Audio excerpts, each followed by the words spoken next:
2020-21 যখন কোভিড হয়েছিল, সব বন্ধ হয়ে গেছিল, 21 সালে নির্বাচনের আগে এখানকার সমস্ত আখড়া বন্ধ করা হয়েছিল।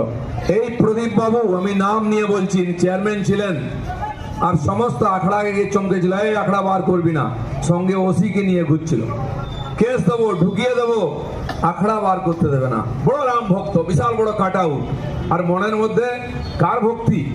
কেবল ভোটের ভক্তি, রাজনীতি আছে।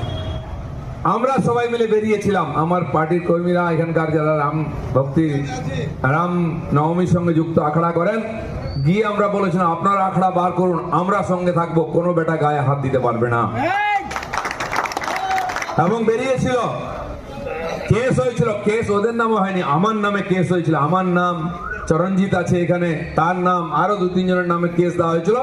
আমরা নাকি অস্ত্র নিয়ে ভয় দেখিয়েছি। যে ভয় পাবে তাকে তো দিলীপ ঘোষ ভয় দেখাবেই।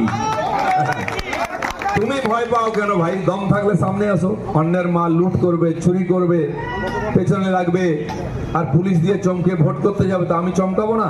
চমকাবো, চমকে চমকেই রাজনীতি করেছি। খড়গপুরের লোক সেই জন্য দিলীপ ঘোষকে ভোট দেয়, আবার দেবে। এখানকার গুন্ডা মাফিয়ার বিরুদ্ধে আমি লড়াই করেছি, আবার লড়বো যতদিন থাকবো। আর এবার তো লড়তে হবে না, ভেতরে ঢোকাবো, কারণ ক্ষমতায় আসবে বিজেপি, পশ্চিমবাংলায় পরিবর্তন হবে। যে পুলিশ আজকে মাফিয়া গুন্ডার সঙ্গে বসে চা খাচ্ছে, এই চোর নেতাদের সঙ্গে চামচাগিরি করছে, সে পুলিশই দেখবে অন্য রূপে উত্তরপ্রদেশের স্টাইলে কিরকম এনকাউন্টার করবে, কিরকম ভেতরে ঢোকাবে, দেখে নেবেন। 4 তারিখের পরে মে মাসের সব পাল্টে